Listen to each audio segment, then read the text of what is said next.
तो टीवी 9 के इस बैठक की बातचीत का सिलसिला हम आगे बढ़ाएंगे। और जैसे कि हमारे सहयोगियों ने बताया कि मुकेश सहनी यानी सन ऑफ मल्लाह इस नाम से जाने जाते हैं और हमारे साथ मौजूद हैं, तो बातचीत का सिलसिला हम बढ़ाएंगे आगे। और मुकेश जी, कबीर के एक दोहे से शुरू करते हैं जी, ठीक रहेगा? एकदम। तो कबीर ने कहा था कि जो जल बाढ़े नाव में, नाव जो जल बाढ़े नाव में, घर में बाढ़े दाम, दो हाथ उलीचिए यही सज्जन को काम।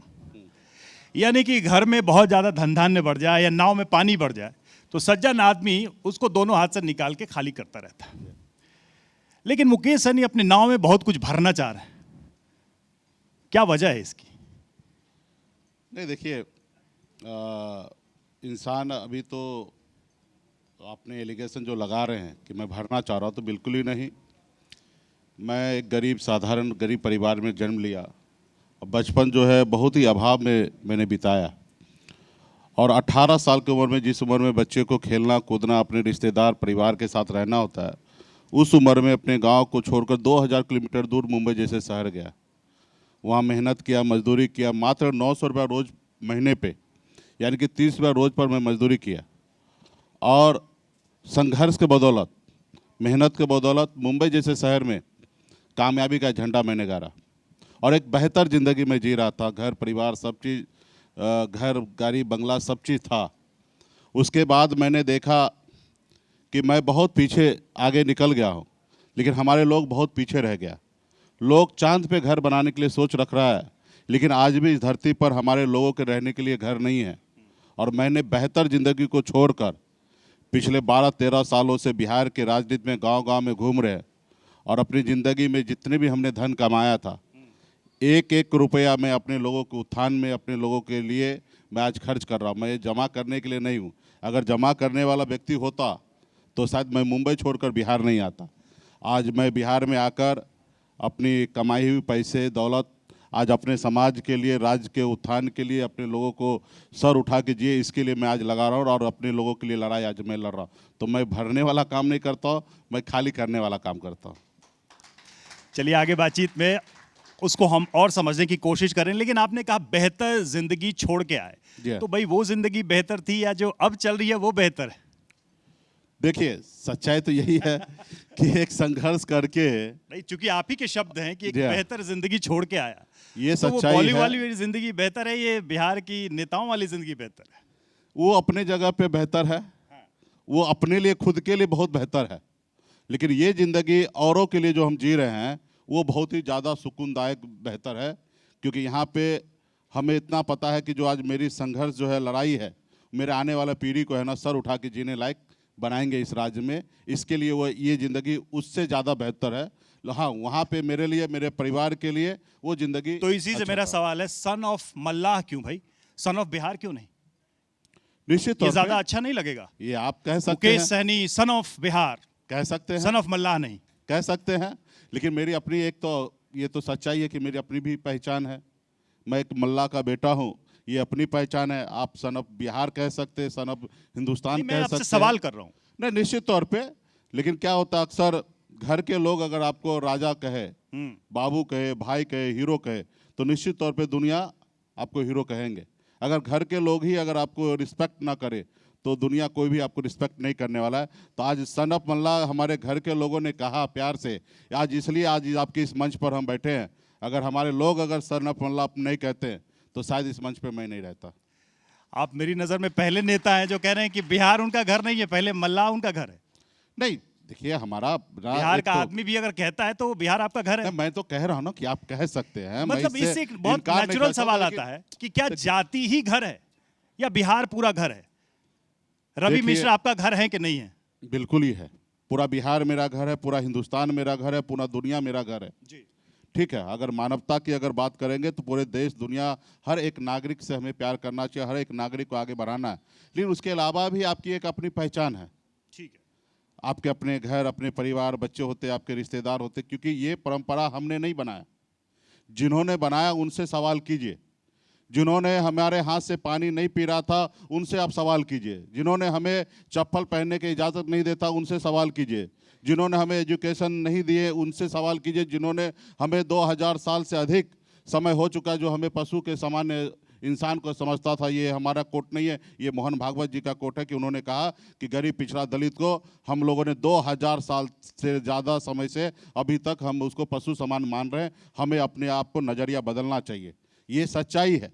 तो आज जब हमें अगर जाति में अगर बांट दिया गया, यही अगर हमारी अगर पहचान बना दिया गया, तो इसी पहचान के तो साथ आगे निश्चित बढ़ और रहे हैं इस पहचान को लेके हमें जीना है। और निश्चित तौर पे जो नाइंसाफ़ी इस समाज के साथ हुआ है, कभी ये समाज भगवान श्री राम, प्रभु श्री राम को हमारे वंशज ने, केवट महाराज ने पार लगाया था। आज हमारा समाज मझधार में फंसा है। आज हमको देखने वाला कोई नहीं है। हमारी एक ही पहचान बिहार में लोगों ने बना दिया था कि एक मल्ला का टोला है, ये बिंद का टोला है, ये केवट का टोला है, यहाँ पे 500-1000 रुपया दारू बांटो, चिकन बांटो, यहाँ से वोट प्राप्त हो जाएगा। इस तरीके से हमें लोग इस्तेमाल करते रहा। हमारे अधिकार के बारे में किसी ने नहीं सोचा। आज बंगाल में निषाद समाज के सभी उपजाति को आरक्षण है एससी का। दिल्ली में जहां संविधान रखा हुआ है वहां पे निषाद समाज के सभी उपजाति को आरक्षण है, लेकिन हमारी मांग कोई सुन ही नहीं रहा है आज तक। आज हमारे पूरे बिहार में इतनी बड़ी आबादी 11% होने के बावजूद भी एक भी निषाद का बेटा कलेक्टर नहीं है।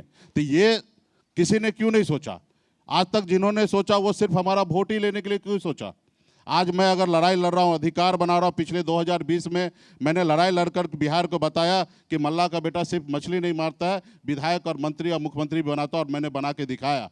और मैंने संघर्ष करके लड़ाई लड़कर 4 विधायक बनाया, सामने वाले को 74 विधायक बना के दिया। उसके बाद भी उनको पेट में दर्द हो रहा था। देखा कि एक गरीब का बेटा जो कल तक मेरे पैरों तले दबा हुआ था, आज देखो ये राजा बन गया, मालिक बन गया, ये आज विधायक बना के सरकार में मंत्री बन चुका है, ये हमें अपनी सरकार चला रहा है। इनको रोको, नहीं रोकोगे तो आज 4 बनाया, कल 40 बनाएगा, एक समय आएगा 125 बनाएगा, फिर इसके पीछे जाना पड़ेगा। उन्होंने षड्यंत्र के तहत हमारे 4 विधायक को खरीद लिया। उसे मुकेश सहनी से तकलीफ नहीं है, वो तो आज भी हमको ऑफर करता मेरे साथ आइए, आगे भविष्य में आपको सीएम बनाएंगे। लेकिन उनका यही लड़ाई है कि निषाद का बेटा जग जाएगा तो अपना हिस्सेदारी लेगा, तो इनको रोको, इनको खत्म करो, क्योंकि ये सोया हुआ समाज है, इनको सोने दो, इसको जगा दोगे तो हिस्सेदारी मांगेगा। आपने जिक्र किया विधायकों का, तो आपको लेकर एक सवाल है, क्योंकि अब बात चुनाव की हो रही है, ये बैठक भी TV9 के चुनाव को लेकर ही है, तो आप डिप्टी सीएम बनना चाहते हैं? क्यों नहीं बनना चाहिए? नहीं, आप चाहते हैं, मैं तो पूछ रहा हूं, मेरा सवाल। एक गरीब का बेटा, अति पिछड़ा का बेटा, जिनके राज्य में 37% वोट हो, जो कर्पूरी ठाकुर जी के विचार को लेकर चलता हो, क्या उस सनप मल्ला को डिप्टी सीएम बनने में आपको कोई दिक्कत है? तेजस्वी को बता दिया आपने क्या बनना चाहते हैं? अभी आपके मंच से आपका कार्यक्रम सुनते होंगे, उनसे हम करेंगे, आपसे पूछ मंच से हमने कहा भाई आपसे बात होगी तो आप ये बात किसको कहेंगे? मतलब आपने जनता को कह दिया, अब जिसके साथ आप चुनाव लड़ रहे हैं, क्या उसको बता रहे हैं कि मैं ही बनूंगा डिप्टी सीएम? देखिए, 6 दल का गठबंधन है और हर एक पार्टी को देश में अभी परिस्थिति ऐसा बन चुका कि चाहे वो दुनिया का सबसे बड़ी पार्टी भारतीय जनता पार्टी क्यों ना हो, लेकिन जब चुनाव लड़ने के लिए आते हैं उनको भी सहयोगी की जरूरत पड़ता है। उसी तरीके से आज मेरे पास भी अकेले पूरे राज्य में 243 जगह चुनाव लड़कर जीतने का क्षमता नहीं है, इसलिए मैं आज गठबंधन कर रहा हूँ। उसी तरीके से इंडिया गठबंधन बुलाए, 6 पार्टी का गठबंधन है, कोई पार्टी बड़ा छोटा नहीं है। सरकार बनना है तो महागठबंधन का सरकार बनना है, और सरकार में भूमिका, इसीलिए पूछा, सरकार में भूमिका तय है कि सबसे बड़ी पार्टी राष्ट्रीय जनता दल है, तो वहाँ पे सीएम के लिए कोई वैकेंसी नहीं है, और तेजस्वी प्रसाद यादव जी के नेतृत्व में बिहार में चुनाव होगा और तेजस्वी जी सीएम बनेंगे। और दूसरा, एक अति पिछड़ा का बेटा 37% वोट हो, जिसका खुद का 11% वोट हो, निश्चित तौर पे हमारी सरकार बनेगा, तो उस सरकार में हमारी भूमिका होगा कि डिप्टी सीएम एक मल्ला का बेटा बने।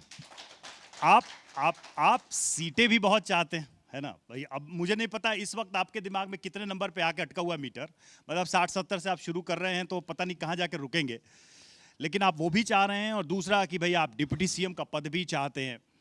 अब भाई कांग्रेस वाले क्या करेंगे, CPI-ML वाले क्या करेंगे भाई? वो जो है, इसका फिक्र हम लोग कर रहे हैं। सुनिए तो ये हम जनता की तरफ से सवाल पूछेंगे कि भाई एक बड़ा ही यूपी में भी जुमला चलता था कि भाई जितनी जिसकी भागीदारी, हिस्सेदारी, संख्या जिनकी उतनी हिस्सेदारी। तो भाई जो नंबर्स हैं उस हिसाब से तो कांग्रेस वाले कहेंगे कि हमारा डिप्टी सीएम क्यों ना हो, फिर माले वाले कहेंगे, CPI-ML वाले कहेंगे कि हमारा क्यों ना हो। आपके जो विधायक थे, जो हो सकते हैं, उसकी संभावना में अभी के रिकॉर्ड में कांग्रेस हो चाहे CPI-ML, जो बाकी सहयोगी, वो तो ऊपर ही है, उनका क्लेम ज्यादा मजबूत है। नहीं, देखिए, संख्या तो क्या है कि देश में कभी आपके पास ज़्यादा होंगे, कभी कम होंगे। चुनाव में हार जीत होता है। एक वोट भी कम अगर लाएंगे सामने वाले से तो आपका हार कहलाएगा, लेकिन इसका मतलब नहीं कि वो नंबर को आप जीरो कह सकते। आज राज्य में हमने जब भी उपचुनाव लड़ा है, अकेले अपने दम पर लड़ा है, तो हमने साबित किया कि बिहार में 14-15% वोट हमने अकेले अपने दम पर हमने लाया है। और हमारा स्ट्राइक रेट यही रहा कि लेफ्ट जो है सरकार में हिस्सेदार नहीं बनते हैं, रहा कि कांग्रेस पार्टी नेशनल पार्टी है, उनके नेतृत्व में हम लोग देश में चुनाव तो लड़ते ही हैं, उनको बड़ा भाई बना के हम लोग देश में चुनाव लड़ रहे हैं।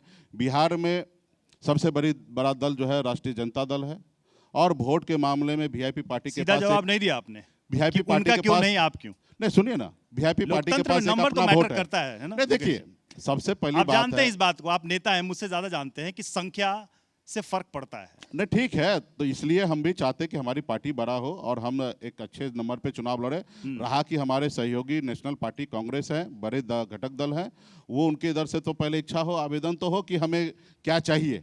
रहा कि नंबर की बात है, संख्या सीट पे लड़ने, तो मैं आपको आश्वस्त करता हूँ कि मुकेश सहनी से है ना ज्यादा सीट पर कांग्रेस लड़ेंगे, ज्यादा पे लड़ेगी। हाँ। तो मुकेश सहनी कितने पे लड़ेंगे, चलिए वो भी बता दीजिए। वो डिसाइड हो जाएगा हमारे नहीं, इंडिया मीटर ब्लॉक अभी पे। कहाँ तक पहुंचा है, मैं यही जानना चाह रहा हूँ। कहीं तो मीटर भी पहुंचा होगा आपका। मीटर बहुत अच्छे नंबर पे पहुंचा हुआ है और 60 हमको सरकार बनाना है। 60 सीट के लिए मायने नहीं रखता है, हम जनता की उम्मीद पे खरा उतरेंगे, जनता के अधिकार के लिए लड़ाई लड़ रहे। जो बिहार में पिछले 20 साल से नीतीश कुमार जी चला रहे हैं राज्य को, आज नीतीश कुमार जी अस्वस्थ हो चुके हैं।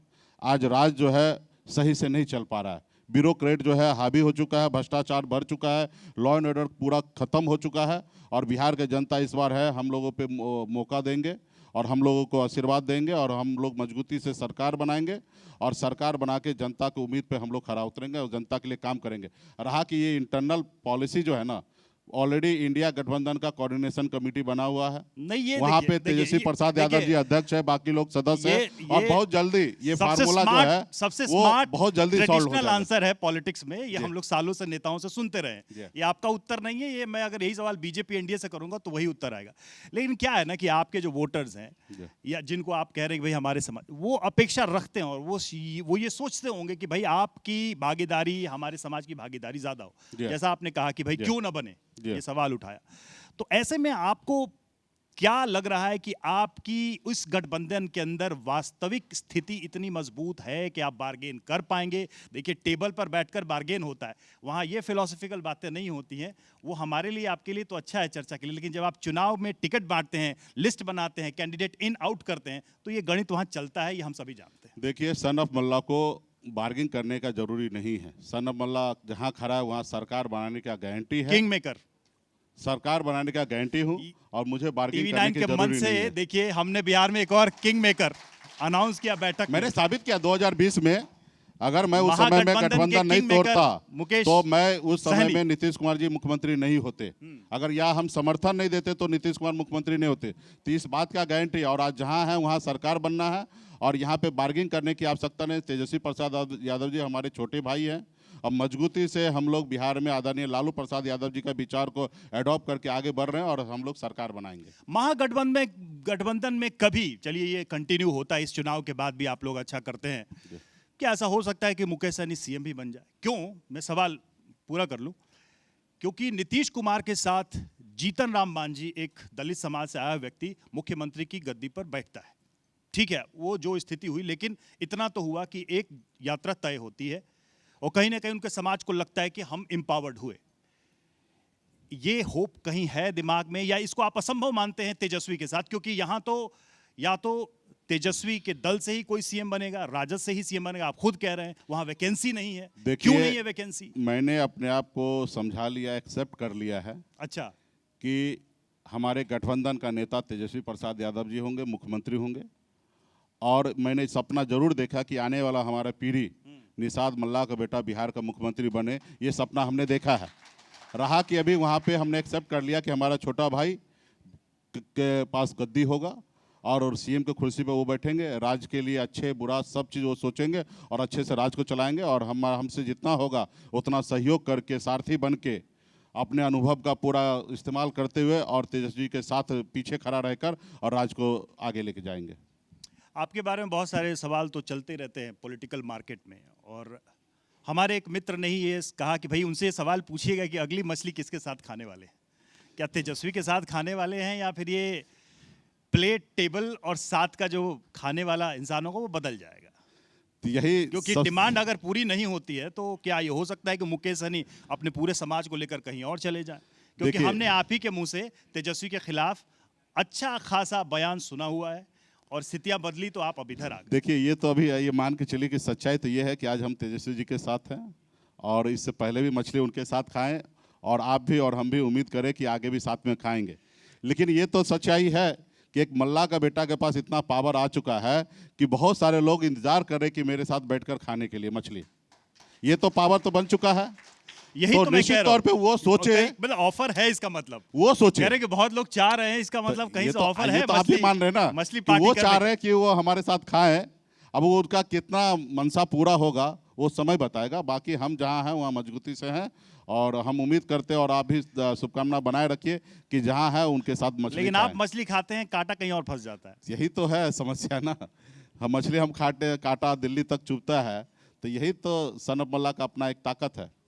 लेकिन इससे अलग चूंकि मैं जब आपको देखता हूं तो देखिए बिहार में ऐसा हो रहा है कि युवा नेता, नए चेहरों की एक लहर धीरे धीरे आ रही है। भाई एक पूरी चेन देख रहे हैं हम। भाई पीके अलग कैंपेनिंग कर रहे हैं, चिराग पासवान हैं, तेजस्वी यादव हैं, तेज प्रताप है, उनका नाम आप नहीं ले रहे हैं लेकिन वो भी हैं, है ना, युवा नेता तो वो भी हैं बिहार के, जरूर है ना, और आप भी हैं।